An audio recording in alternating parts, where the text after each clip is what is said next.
श्रोताओं, मैं मुकेश गंभीर, डायरेक्टर रेडियो बूज, आज एक नई शख्सियत के साथ आपके सम्मुख पेश हो रहा हूं। साथियों, हमारा प्रयास ये रहता है कि रेडियो बूज जिस लक्ष्य पर काम कर रहा है, और लक्ष्य है इंप्रूवमेंट ऑफ ह्यूमन बीइंग्स, और वो इंप्रूवमेंट मेंटल लेवल पर भी चाहिए, फिजिकल प्लेन पर भी चाहिए।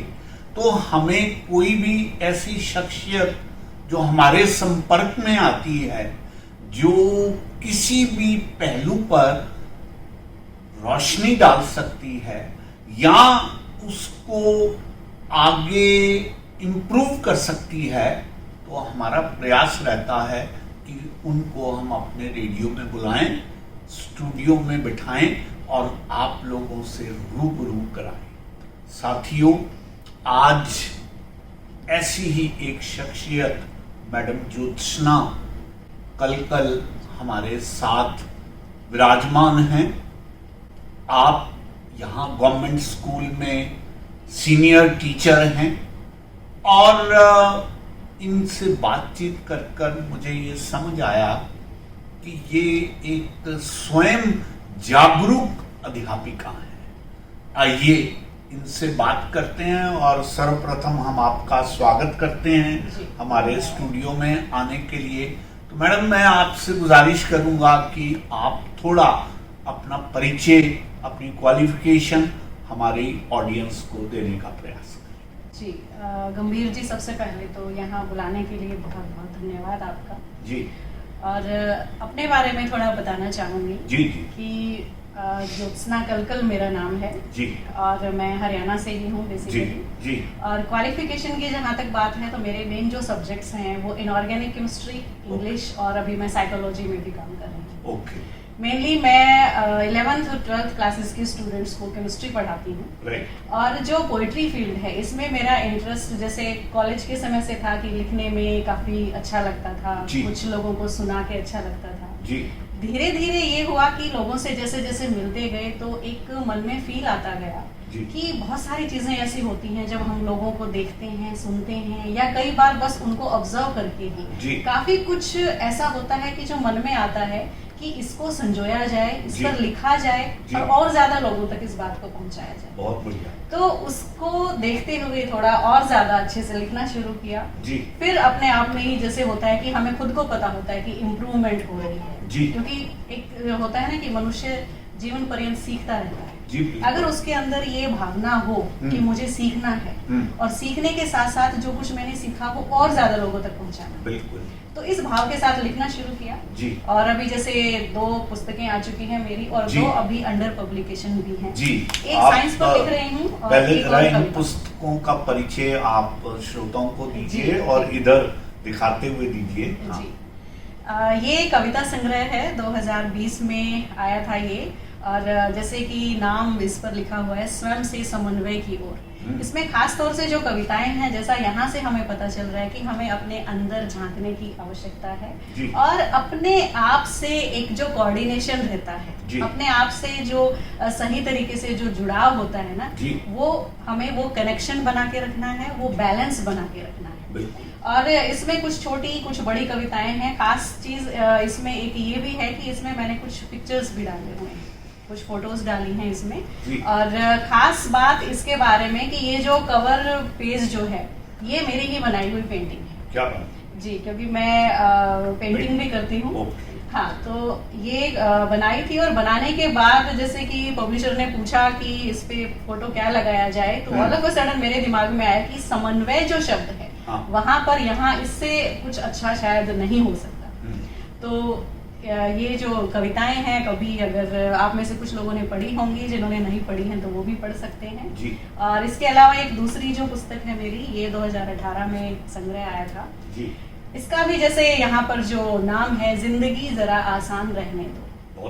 तो एक जो सिंपल सी फील, मेरा मानना है कि हमें चीजों को ज्यादा कॉम्प्लिकेटेड नहीं करना चाहिए, जितना हो सके उतना सुलझे हुए रूप में हम अपने आप को प्रस्तुत करें सामने वाले के आगे जी। और उसी से कुछ ना कुछ आसानियां होती जाती हैं। ठीक है, कनेक्टेड फील करें Right. और चीजों को आसान करने की कोशिश करें, अपने जीवन में भी दूसरे के जीवन जी, में भी। जी। तो ये भी कविता संग्रह है, इसमें भी कविताएं जी। हैं। ज्योत्सना जी, जो कुछ आपने अपनी दोनों पुस्तकों के बारे में कहा है, जी। खास तौर पर स्वयं से समन्वय की ओर को लेकर, हम्म, मुझे अपनी एक रुबाई, जो कि मैं अक्सर कहा करता हूँ जी। कि छोड़ बाहर को हाँ हाँ और मन को देख, जी बिल्कुल।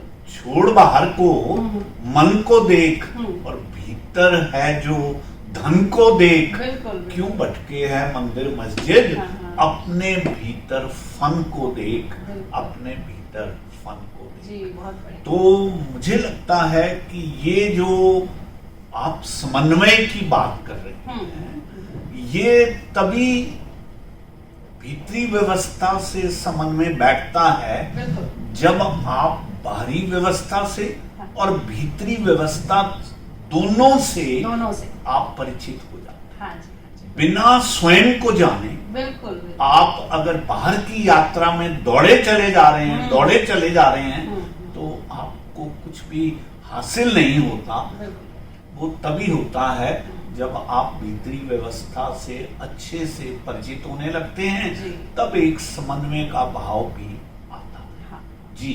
तो हम बात कर रहे थे कि आपकी एजुकेशन क्वालिफिकेशन क्या रही है, उसके बारे में भी थोड़ा बात करिए। जी, क्वालिफिकेशन मास्टर्स किया है मैंने इनऑर्गेनिक केमिस्ट्री से। जी। थोड़ा सा काफी अलग से विषय लगेंगे। हाँ। जी, तो इनऑर्गेनिक केमिस्ट्री से किया और इंग्लिश में भी किया है, इंग्लिश लिटरेचर। अच्छा। और उसके अलावा काउंसलिंग साइकोलॉजी में भी किया है। ओके। तो इसी वजह से बट ए रेयर कॉम्बिनेशन। जी, यस, जी, धन्यवाद। यस। तो ज्योत्सना जी, ये सारी एजुकेशन आपने विवाह से पूर्व रोहतक में रहते हुए करी या बाद में भी की? कुछ विवाह से पूर्व की है, जैसे मास्टर्स इन इनऑर्गेनिक केमिस्ट्री मैंने एमडी यूनिवर्सिटी से किया है, वो शादी होने से पहले था।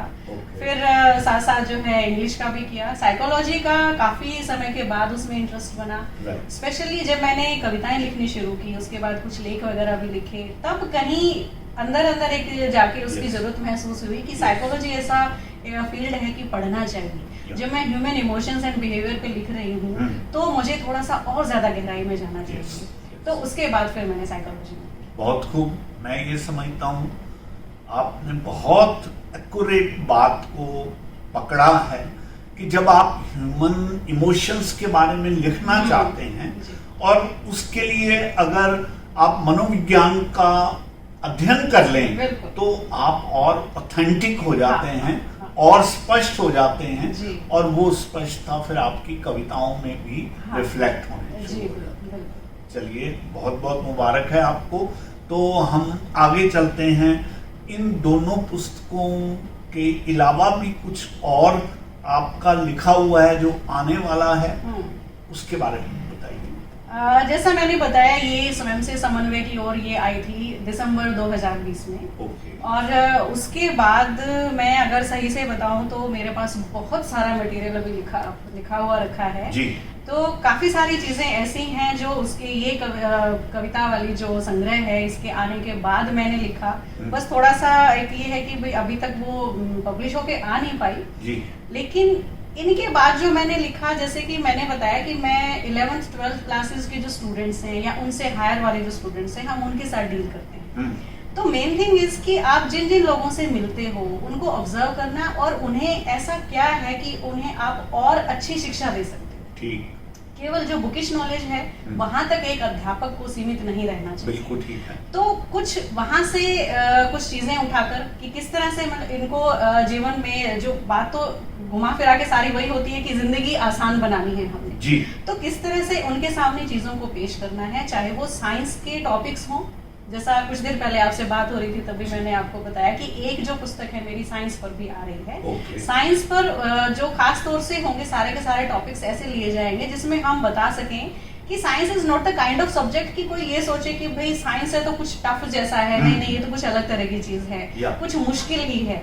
ऐसा कुछ नहीं है। अगर हम दैनिक जीवन में जोड़ें, डेली लाइफ में देखें, तो जैसे कि Newton's third law, Yes. Newton's third law, to each and every reaction there is equal and opposite reaction. Right. वही चीज अगर हम बिल्कुल आम भाषा में समझाएं कि कर्म जो है जैसा हम करेंगे वो वैसा ही हमारे तक लौट कर आता है। इको वापस करता जी, है। क्रिया Yes. के लिए जो है प्रतिक्रिया जो है वो कहीं ना कहीं तैयार है और वो आप तक आएगी। Yes. दूसरा, एक छोटा सा मैं उदाहरण देती हूँ स्टूडेंट्स को हमेशा कि आपकी जो एनर्जी है आप जगह जगह लगा रहे हो। मेनली आज का जो यूथ है बहुत ज्यादा डाइवर्सिफाइड है एकदम Yes. से, मतलब हर डाइवर्ट बहुत ज्यादा हो रहे हैं, थोड़ा सा यहाँ थोड़ा सा वहाँ एवरीवेयर। Yes. तो आपको ये देखना है कि किसी एक गिवन टाइम में वहां पर आपके लिए सबसे ज्यादा इंपॉर्टेंट चीज क्या है, Right. और सारी एनर्जी आप वहां पर लगाइए। तो वही जैसे जो हमारे कॉन्वेक्स लेंस होता है, हाँ। कॉन्वेक्स लेंस जो छोटी क्लासेस में आई थिंक आपको भी जरूर एक्सपेरिमेंट Yeah. याद होगा, टीचर Definitely. वो जब दिखाते हैं Yeah. कि एक पेपर आपने ले रखा है, आपने लेंस लिया और वैसे ही आप सनलाइट में रखिए, पेपर नहीं जलेगा, आपने लेंस लिया, वो वहां पर फोकस होता है सूरज जो है और वो जल जाता है पेपर। Yes. Yes. तो यही चीज कि आप अपनी एनर्जी को यहाँ वहां मत जाने दीजिए, आप फोकस कीजिए, एक बिंदु पे फोकस कीजिए, Yes. पूरी की पूरी आपकी एनर्जी वहां आएगी और रिजल्ट जो है कुछ अलग ही तरह का। Yeah. Yeah. Yeah. तो एक पुस्तक तो इस पर आ रही है, Yes. विज्ञान पर, Yes. और दूसरा जैसे आपने पूछा कि इसके अलावा भी क्या आपकी कुछ कविताएं हैं, तो बहुत सारी कविताएं हैं, कुछ मैं आपको हाँ। कुछ छोटी और कुछ बड़ी जी, यहाँ जी, पर इरशाद। आपके सामने लाना चाहूंगी। हाँ जी। जैसे कुछ दो दो चार चार पंक्तियों की भी लिखती हूँ। जैसे मिला वही जतन जिसके लिए जी जान से किया, बहुत अच्छा। मिला वही जतन जिसके लिए जी जान से किया, जहां खुद पूरे ही न थे तुम, उन ख्वाहिशों पर शोर क्यों, हंगामा कैसा। क्या बात, बहुत सुंदर।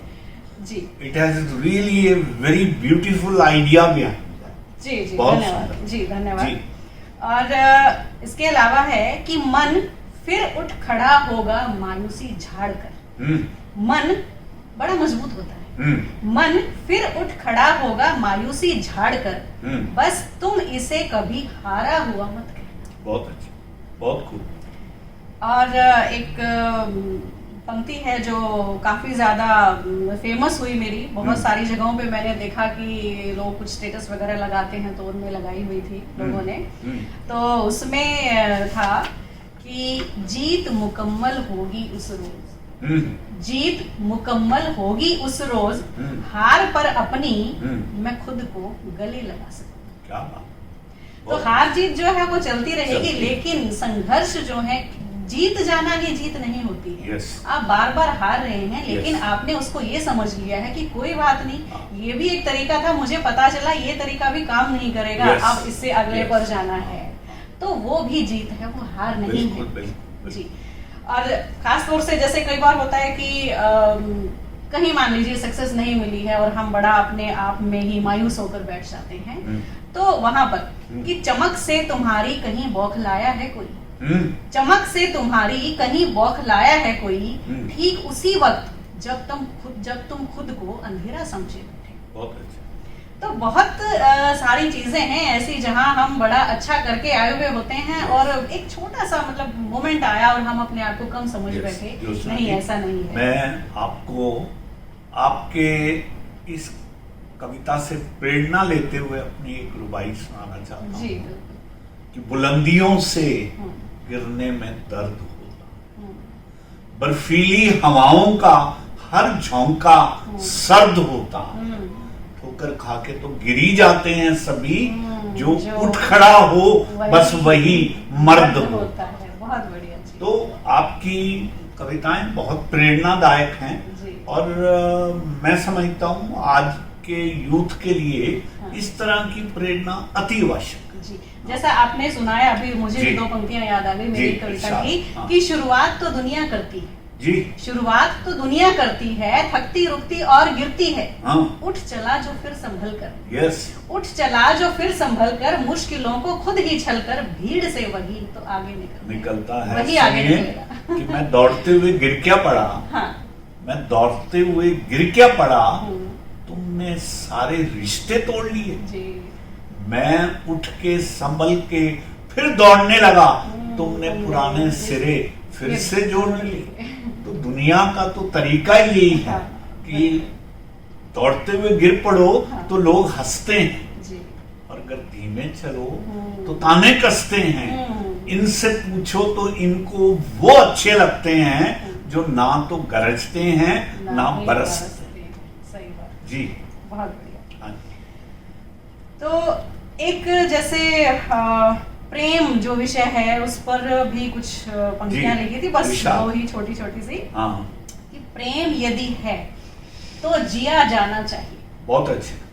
ये ऐसा विषय है, हर जगह बात बहुत होती है। हाँ, और कोई भी हो कि प्रेम प्रेम ऐसे करके, जो जी, यंगस्टर्स में तो बहुत ही ज्यादा। राइट। तो प्रेम यदि है हाँ। तो जिया जाना चाहिए, मात्र कहा और सुना गया प्रेम इस दुनिया का सबसे बड़ा बोझ है। बहुत ठीक, बहुत ठीक कहा। जी। और ऐसे ही जैसे थोड़ा सा मोटिवेशनल बहुत लिखती हूँ, तो हाँ। उसी में था कि ठहरते वही हैं आखिर तक जो कोशिश करते हैं। बहुत अच्छे। ठहरते वही हैं आखिर तक जो कोशिश करते हैं, और कोशिश वही करते हैं जिन्हें ठहरना होता है। बहुत अच्छे, बहुत ठीक। जी। बहुत। और खास तौर से जैसे मैं रिश्तों पर बहुत ज्यादा लिखती हूँ। जी। उनकी अहमियत जो है वो बनी रहनी चाहिए। यस। और जो अब की जो जनरेशन है उसको बोलना चाहूंगी कि अपने अपने काम जो हैं, एंगेजमेंट्स जो हैं, असाइनमेंट्स जो हैं, वो सबके पास हैं। जी। लेकिन थोड़ा सा समय जरूर निकालना Yes, चाहिए। जो yes. हमारे रिश्ते हैं, जो बड़े हैं घर में, या जहाँ भी आप बॉन्डिंग महसूस करते Yes, हो, yes. उन्हें बनाए रखिए। Yes. वो हमारी सबसे बड़ी दौलत है, वो Exactly. हमारी ताकत होते हैं। तो उस पर एक कविता है जी, इरशाद। कि वे जो तुम्हें तुम बनाते हैं। कविता का शीर्षक है पास रखना उन्हें। ठीक। जी। तो वे जो तुम्हें तुम बनाते हैं, जरा सी आंख पर दौड़े चले आते हैं, जो दुआओं में पहले तुम्हारी सलामती चाहते हैं। बहुत अच्छे। जो दुआओं में पहले तुम्हारी सलामती चाहते हैं, नहीं भूलते छोटी छोटी बातें, अक्सर पुराने नाम से बुलाते हैं, पास रखना उन्हें। बहुत अच्छे। और वे जो तुम्हारी खातिर कई बार झूठ बोलते हैं। हम लोग कई बार देखते थे घर में भी, जैसे अब भी होता है कि बच्चों को कुछ फादर से कुछ काम कराना होता है, कुछ चाहिए होता है, तो मम्मी से झूठ बुलवाया जाता है। तो वे जो तुम्हारी खातिर कई बार झूठ बोलते हैं, तुम पर हक जताने से पहले जरा भी नहीं सोचते हैं, जिनके आने भर से दिन त्योहार हो जाता है, मन फिर जिद्दी सा बच्चा, आंगन खुशियों का बाजार हो जाता है, खास रखना उन्हें। और वे जो रहते हैं तुम्हारे ही भीतर, वे जो रहते हैं तुम्हारे ही भीतर, थोड़ा तुम्हें अपने साथ रखते हैं, जुबान पर झट आ जाते हैं, दुख में रह रहकर बातों में झलकते हैं। हमें से कोई भी हो, छोटा हो या बड़ा हो, अगर चोट लगती है, जरा सा भी कुछ लगता है, तो सबसे पहले जो शब्द निकलते हैं ना, वो माँ। तो इसी पर लिखा था कि वे जो रहते हैं तुम्हारे ही भीतर, थोड़ा तुम्हें अपने साथ रखते हैं, जुबान पर झट आ जाते हैं, दुख में रह रहकर बातों में झलकते हैं, जो निगाहों से ओझल होकर भी कहीं दूर नहीं जाते, जो निगाहों से ओझल होकर भी कहीं दूर नहीं जाते, सोचते हैं जितना अक्सर उतना कह नहीं पाते। बहुत अच्छे। याद रखना उन्हें। वे जो तुम्हें हरदम खूबसूरत कहते हैं। माता पिता को खास तौर से अपनी संतान हमेशा बहुत ही सुंदर लगती है, कि वे जो तुम्हें हरदम खूबसूरत कहते हैं, कुछ चाहते नहीं तुमसे, आसपास हवा सा बहते हैं। और वे जो कुम्हलाई सी जिंदगी में जान भरते हैं, वे जो कुम्हलाई सी जिंदगी में जान भरते हैं, मन के पतझड़ को बसंत करने की ताकत रखते हैं, ताबीज सा कस कर बांध रखना। जो लड़ झगड़ कर खूब फिर लौट आते हैं, बहुत अच्छे। जो अपना होगा वो लौट कर आएगा। yes. जो लड़ झगड़ कर खूब फिर लौट आते हैं, तुम बदलो या बदले जमाना, खुद यूं के यूं रह जाते हैं। हाँ वही जो तुम्हें अकेला रोने नहीं देते, हाँ वही जो तुम्हें अकेला रोने नहीं देते, तालियां बजाते खुश होते हैं, भीड़ में कभी खोने नहीं देते, साथ रखना उन्हें। बहुत अच्छा। और अंतिम पंक्तियां हैं यहाँ कि वे जो तुम्हारी हार नामंजूर करते हैं, वे जो तुम्हारी हार नामंजूर करते हैं, बदल देते हैं किस्मत का लेखा, जीने को मजबूर करते हैं। वही जो कसकर गले लगाते, सिर पर हाथ धरते हैं, खामियां ढांप कर सारी, जैसे हो तुम्हें वैसे का वैसा स्वीकार करते हैं, समझ कर सौगात रखना उन्हें, क्योंकि नई रौनकों की चकाचौंध में जो संवेदनाओं को डुबो दोगे, उनके खो जाने पर तुम निश्चित ही स्वयं को खो दोगे। बहुत अच्छे, बहुत सुंदर, बहुत सुंदर जी। मैं समझता हूँ बहुत ही सजीव आपने ये रचना तैयार की है। देखिए बीच बीच में मैं भी कलम चलाता रहता हूँ। जी। तो कहा कि दुनिया के रिश्तों में मैं तेरा कुछ भी ना सही, दिल के आईने में देख, कहीं मैं सबसे ऊपर तो नहीं। बिल्कुल बिल्कुल जी जी। तो आपने बहुत सुंदरता से, बहुत अच्छे संवेदनशील ढंग से रिश्तों को बयान किया जी। और जैसे अभी सुनाना शुरू कर दिया है तो कई दिन पहले एक विषय पर लिखना शुरू किया था जी। जो एस्पिरेंट्स हैं, हाँ, आईएएस बनना है, आईआईटी बनना है, आईआईटी में Ambitious. जाना है, एम्बिशियस, हाँ। नीट का एग्जाम चल रहा है, Yeah. वो बहुत अच्छी बात है। Yes. यूथ जो है, यंगस्टर्स जो हैं, स्टूडेंट्स, उनको एक बढ़िया एम लेकर चल रहे हैं, Right. बहुत अच्छा है। लेकिन इसमें जो एक ये चीज अंदर आ रही है ना कि डिप्रेशन, यस, एंजाइटी, ये हाँ। नहीं हुआ तो क्या होगा, हाँ। Comparison, Yeah. वो कहीं ना कहीं जो उड़ान है यस, उसको सीमित करती है। एग्जैक्टली। और अभी दुर्भाग्यवश 1-2 दिन पहले कुछ इस तरह की खबर भी सुनने को मिली थी कि हाँ। कुछ विद्यार्थी थे, उन्होंने सुसाइड किया। यस, तो बड़ा खराब लगता है इस तरह की बातें सुनकर कि यूथ जो है ये देखिए full of energy, Yes. Resources हैं, और Yes. मतलब किस तरह से एक नेगेटिविटी की तरफ कैसे चले Exactly. जाते हैं। तो उस पर मैंने एक यहाँ पर लिखा है, जी, ध्यान चाहूंगी यहाँ पर जो खास तौर से पेरेंट्स हैं, बच्चे तो हैं ही, उनके लिए तो है ही ये चीज, पेरेंट्स का भी ध्यान चाहूंगी इस पे कि 1 लक्ष्य 2 साल 3 सब्जेक्ट्स हजारों सवाल। क्या बात। 1 लक्ष्य 2 साल 3 सब्जेक्ट्स हजारों सवाल। हर रोज सुनोगे यही समय है, जान लगा दो, ठीक, पढ़ाई के अलावा सब कुछ भुला दो। ठीक है। प्यारे बच्चे, जान लगा देना पर जान गंवाना। स्टूडेंट्स को कहना चाहती हूँ कि प्यारे बच्चे, जान लगा देना पर जान गंवाना नहीं, बेशक डूब कर मन लगाकर पढ़ो, ये उम्र है पढ़ने की, पढ़ो। और पढ़ने से, ज्यादा पढ़ने से कोई परेशान नहीं हो जाता है, Yes. कोई दुखी नहीं होता है। ये तो बस एक मन को समझाने वाली बात है जी। कि प्यारे बच्चे, जान लगा देना पर जान गंवाना नहीं, बेशक डूब कर मन लगा कर पढ़ो, उछल कूद कर नाच गा कर पढ़ो, दीवारों पर फार्मूले फेंको, सपनों में बेंजीन रिंग देखो, फोकस पर अड़े कॉन्वेक्स लेंस हो जाओ, मैप पर जगह ढूंढते ढूंढते अपनी एक अलग जगह बनाओ। बहुत अच्छा, लेकिन एक्साइट होकर ऑर्बिट से बाहर नहीं चले जाना। बहुत अच्छा। जिंदगी का जो ऑर्बिट है कि एक्साइट होकर ऑर्बिट से बाहर नहीं चले जाना है, यहीं से शुरू होगा असल इम्तिहान जीवन का। तुम्हें प्रोबेबिलिटी और पॉसिबिलिटी में बैलेंस बिठाना है, बहुत अच्छा। अपने आप को सही व्यक्त करना और खराब समय में स्थिर बने रहने का मूल मंत्र यहीं से समझोगे। एग्जैक्टली दुनिया शिखर की बात करेगी, संघर्ष सिर्फ तुम देखोगे। जी। इस बात पर बड़ा ध्यान चाहती हूँ कि दुनिया शिखर की बात करेगी, वो सिर्फ ये देखेंगे कि फला फला वो बन गया, संघर्ष कितना था। तो दुनिया शिखर की बात करेगी, संघर्ष सिर्फ तुम देखोगे। सफल बनना मगर जिंदा दिल जरूर रहना। बहुत अच्छा। सफल बनना मगर जिंदा दिल जरूर रहना। वो हाइबरनेशन से बाहर निकले, हाइबरनेशन होता है विंटर स्लीप, Exactly. जब ये रेप्टाइल्स या मेंढक वगैरह जो है वो कुछ समय के लिए इनएक्टिव हो जाते हैं जी। तो वो हाइबरनेशन से बाहर निकले सूखे निचुड़े मेंढक भले ही अच्छे लग सकते हैं, बच्चे कभी नहीं। और जो भी बनना चाहते हो, डॉक्टर, इंजीनियर, आईएएस या आईआईटीएन, हंसता मुस्कुराता चेहरा ही तो अच्छा लगेगा ना। Yes. आप किसी भी अफसर को देखिए तो वो भी अगर मान लीजिए बिल्कुल ही उदास सा चेहरा और पहले से ही परेशान है, तो सामने वाले को भी यही लगे कि क्या करेंगे हमारा। Yes, yes. हंसता मुस्कुराता चेहरा ही तो अच्छा लगेगा ना। माँ बाप की सिर्फ आस ही नहीं आसमान भी तुम हो। बहुत अच्छा। माँ बाप की सिर्फ आस ही नहीं आसमान भी तुम हो। वे रिजल्ट वाले दिन स्टेटस में तुम्हारी फोटो लगाकर गर्व से ना भी मुस्कुरा सके तो कोई बात नहीं, बहुत अच्छा। लेकिन तुम्हें खुद में हारा हुआ और हताश कभी नहीं देख पाई। बहुत। माएं अपने बच्चों की शरारतें और खिले चेहरे देखकर उम्र से कहीं छोटी हो जाती है, और पिता तुम्हें अपने से ऊंचा निकलते देख फूले नहीं समाते जी। बड़े बुजुर्गों का तो शुभ मुहूर्त ही तुमसे है। बहुत अच्छा।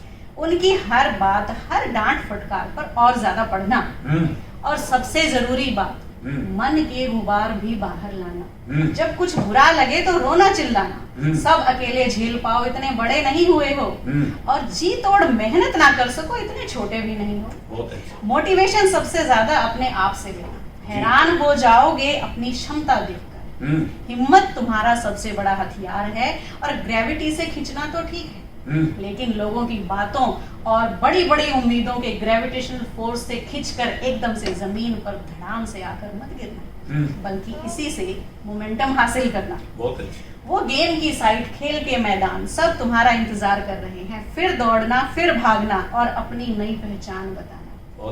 और ये जो बात बात पर कहते रहते हो ना कि मैं अब बच्चा नहीं रहा, तो यही साबित करना है कि अब तुम बच्चे नहीं हो, कायर नहीं, तुम्हें जिम्मेदार और मजबूत बनकर सामने आना है।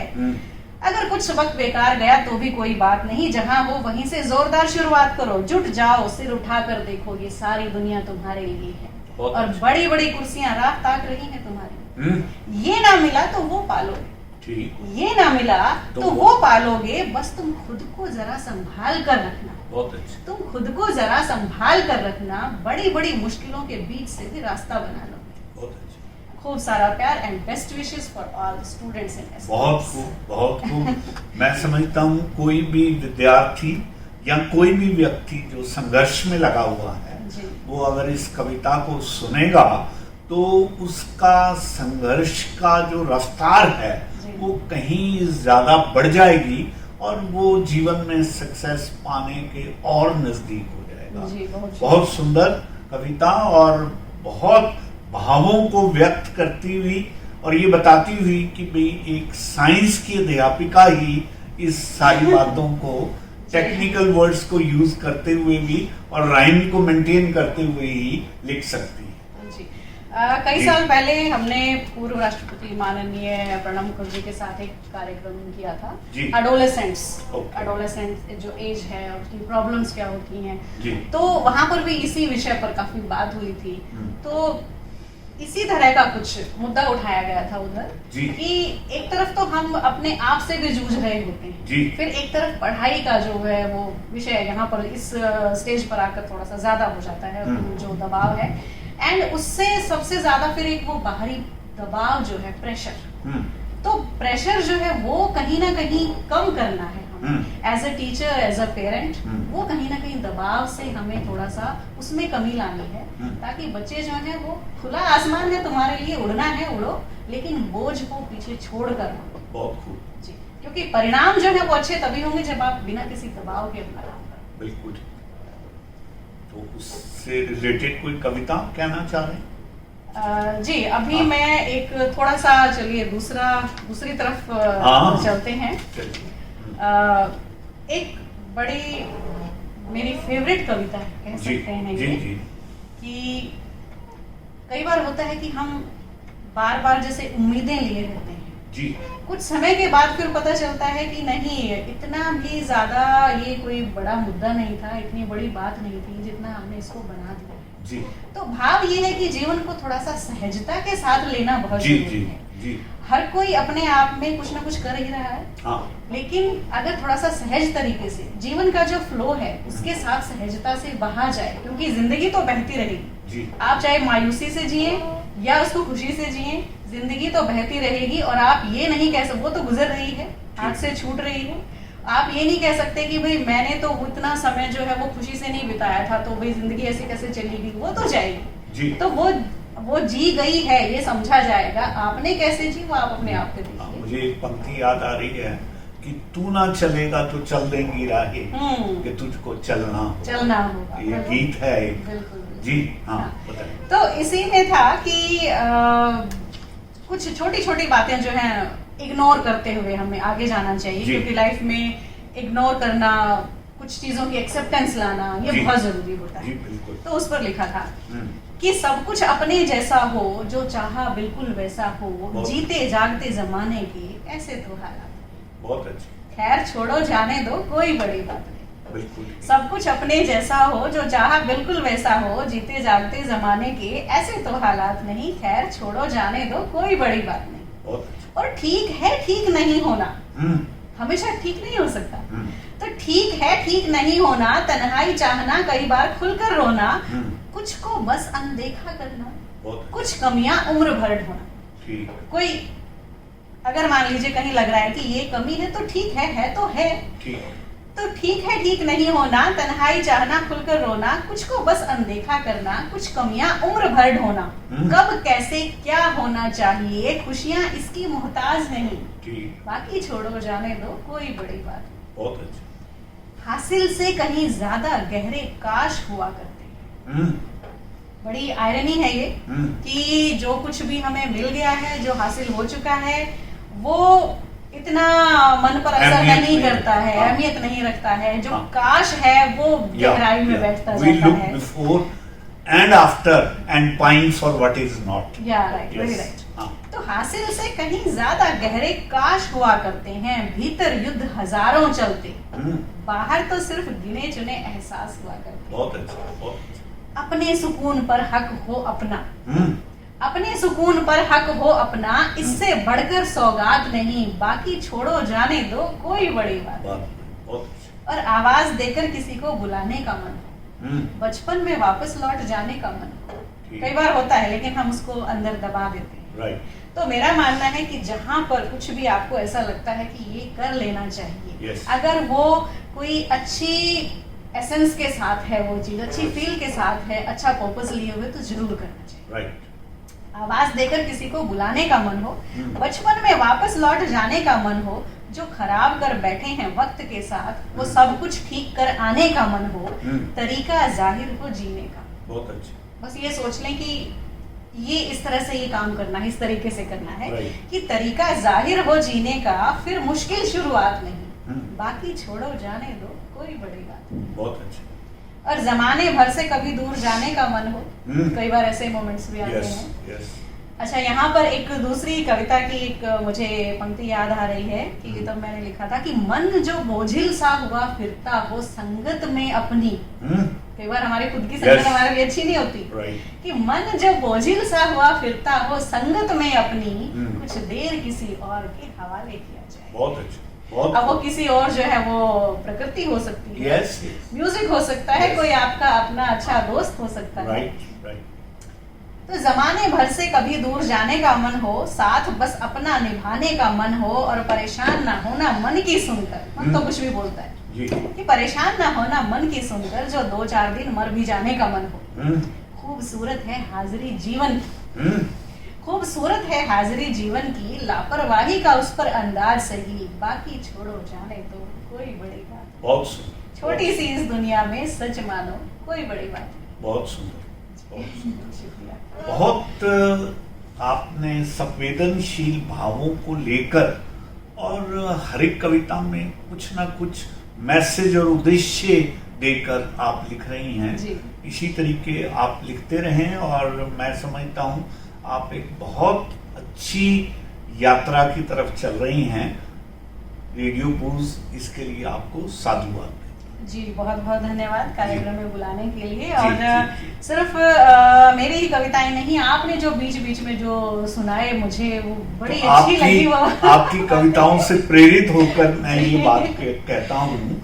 तो आप कुछ और कहना चाहते हैं या हम इसको जी बिल्कुल, बस अंत में 2 पंक्तियां कहना चाहूंगी, एक संदेश सबके लिए कि अच्छाई करते रहना। जी, बड़ी जरूरत है आजकल क्या हमेशा ही जरूरी रहेगा, लेकिन अब के जमाने में कुछ ज्यादा ही जरूरी लगता है। मेरा मानना है कि हम किसी से भी मिले तो कुछ इस तरह का भाव होना चाहिए कि सामने वाला याद करे कि अरे बड़ा अच्छा लगा।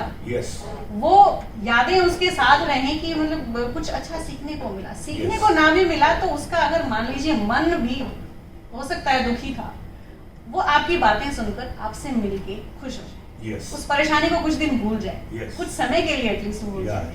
तो मेन जो है पर्पस हमारा यही होना चाहिए कि जिससे भी मिले उनको कंफर्टेबल फील करें, कुछ ना कुछ अच्छाई बांटते चले, बहुत जरूरी है। और हम 1-2 में बांटेंगे वो आगे जाके मल्टीप्लाई होता जाएगा। तो बस 2 पंक्तियां हैं कि अच्छाई करते रहना, आज भी कल भी, कोई और ना करे, कोई ना कर सके या खबर हो कि वो नहीं करेंगे, तब भी अच्छाई करते रहे। बहुत अच्छा, बहुत अच्छा। बहुत शुक्रिया आपकी कविताएं सुनकर। मैं अंत में एक रुबाई कहना चाहूंगा, शायद देखें उसमें आपके भी वो सारे भाव छुपे हैं जो आपने यदा कदा बीच में व्यक्त किए हैं। मैं कहा करता हूँ कि ऐ खुदा अपनी रहमतों को कहने की जुबान दे, ऐ खुदा अपनी रहमतों को कहने की जुबान दे, और बन के रहूं तेरा बंदा, बस इतना घुमा दे। किसी जन्नत को फर्श पर नहीं चाहता, किसी जन्नत को तो फर्श पर नहीं चाहता, हाँ बस प्यार भरा एक जहां दे, बस प्यार भरा एक जहां दे। तो ज्योत्सना जी, आपका बहुत बहुत धन्यवाद। आपने आज आके हमारे स्टूडियो को कविता विभोर कर दिया। मैं समझता हूं कि आपकी कविता में इतना रस है, इतनी रवानगी है कि कोई भी जब इन कविताओं को सुनेगा उसको लगेगा कि बार बार इन कविताओं को सुनना चाहिए। God bless you. परमात्मा आपकी इस शक्ति को और बढ़ाए और आपको रहमत बख्शे। इन शब्दों के साथ आपका आभार व्यक्त करते हैं और बहुत बहुत धन्यवाद।